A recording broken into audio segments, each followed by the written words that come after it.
Once again, let's not do that. Let's not cross-thread it.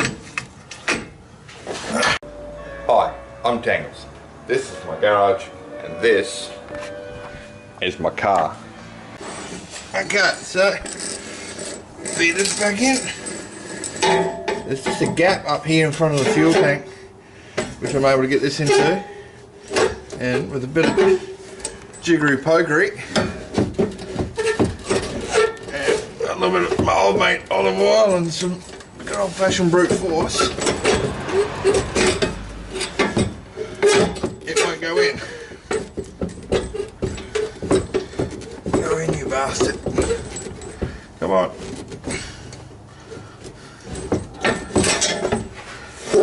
Okay. Let's try have a longer stance if I can get this out again now. So the other one didn't have the endings attached, but they were in a different orientation. So I'm hoping it won't matter too much. Maybe.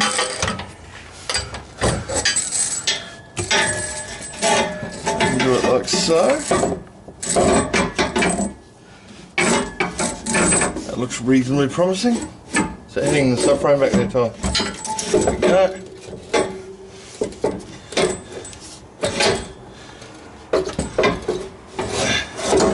How about them apples? How do you like your apples, Ty? Tasty like those? Those are pretty tasty apples. Okay, so putting the bushes, the new bushes, well, the old bushes, the ones that came with the bar on it, back on it, which had to come off to feed it through. They've just got a split. Just open them up, push it over, like so. And now these are already greased as well. It's a good idea to grease them, but these already had the grease on them.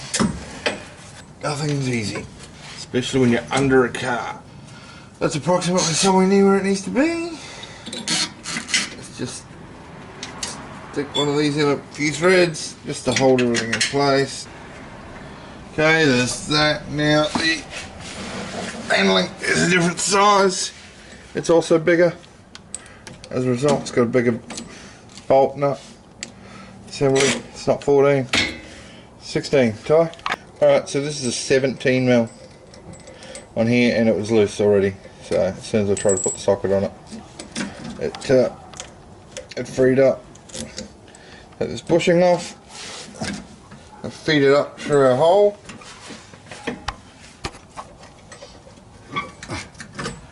I'll show you. It's up there. That's the hole.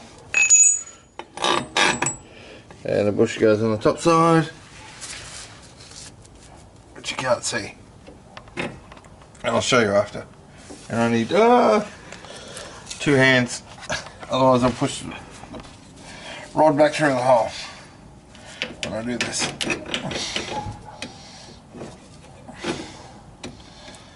Now there is an adjustment I see here of the rod length, so I'll just make sure they're the same on both sides.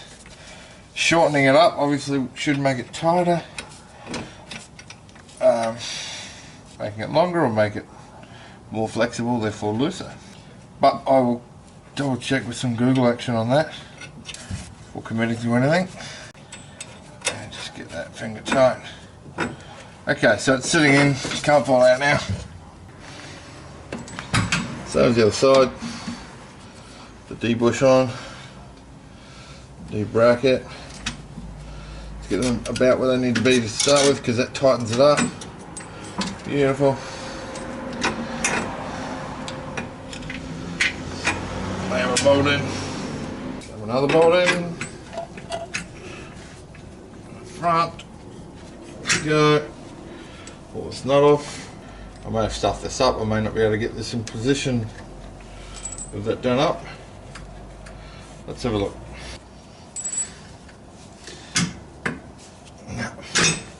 No chance. I'll do that.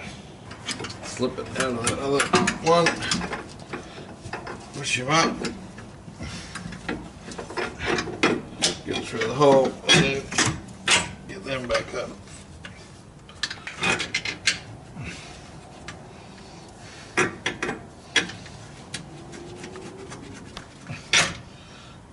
And reassemble. Okay, so that's everything loose. Now rattle gun. Alright, so let's just line this up. We don't want to torque it with this, but just bring up the tension. Finish it with a ratchet. And if I can't get the 70 on the top side,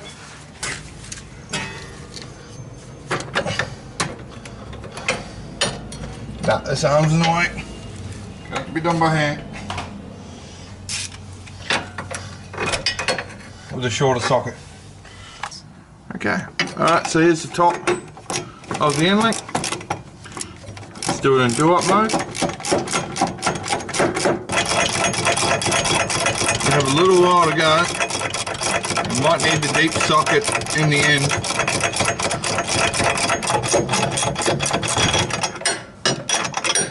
Okay, so need the deep one. That's what she said.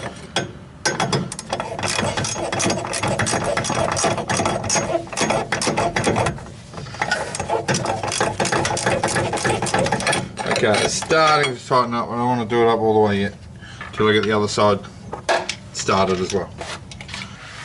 Okay, so the other side. Once again, let's not do that. Let's not cross thread it.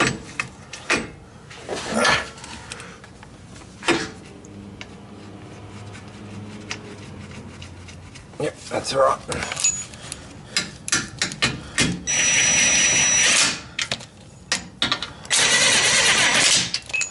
Awesome. Now the top side. So once again, they're short, 17mm. Slam it in. Many small turns.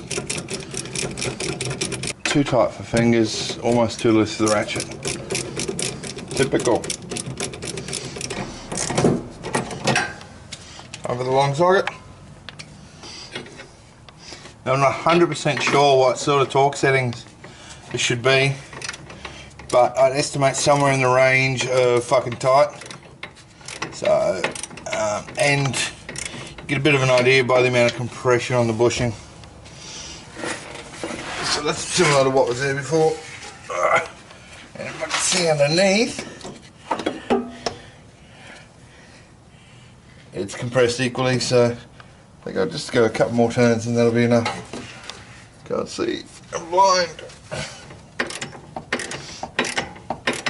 About that. Okay, so get in here now. The final tighten on this side. Quick look at my brakes. That looks fairly similar compression wise. I'll check on the underside. Because if it's just bound up, first corner I go around might free it up. There we go, it's all compressed too. Alright, now we tighten this up. Lefty loosey, righty tighty. That is definitely loosey, isn't it? Yep.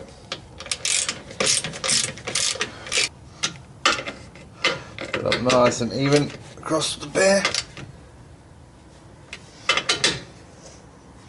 Don't want to strip them though. That's that side done. Okay. Oops. Again, let's do loosey righty tighty. Okay, so that's that done. Now the variable here is these two holes. We've got my pointing tool.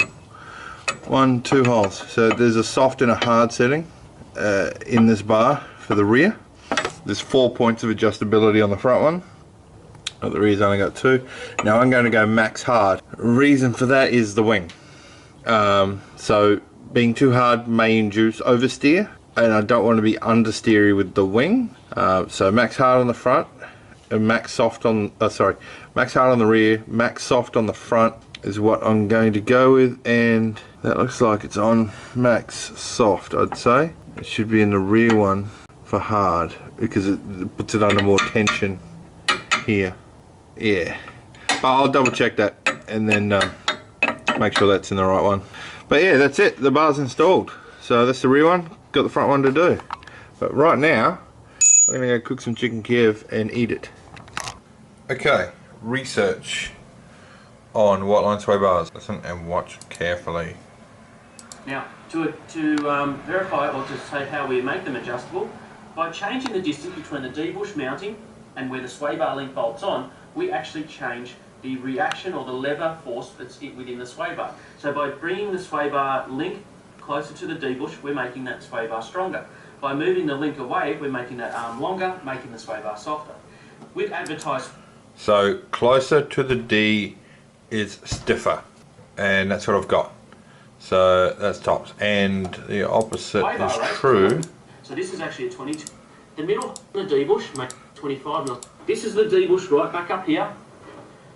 Second from the end is where we're going to put our advertised size.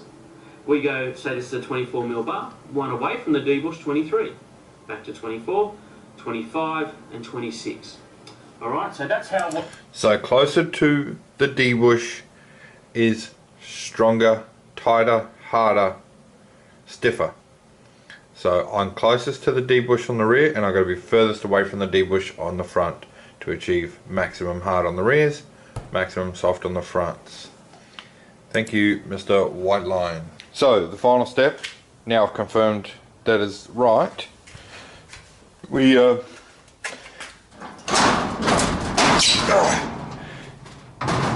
put the wheels back on,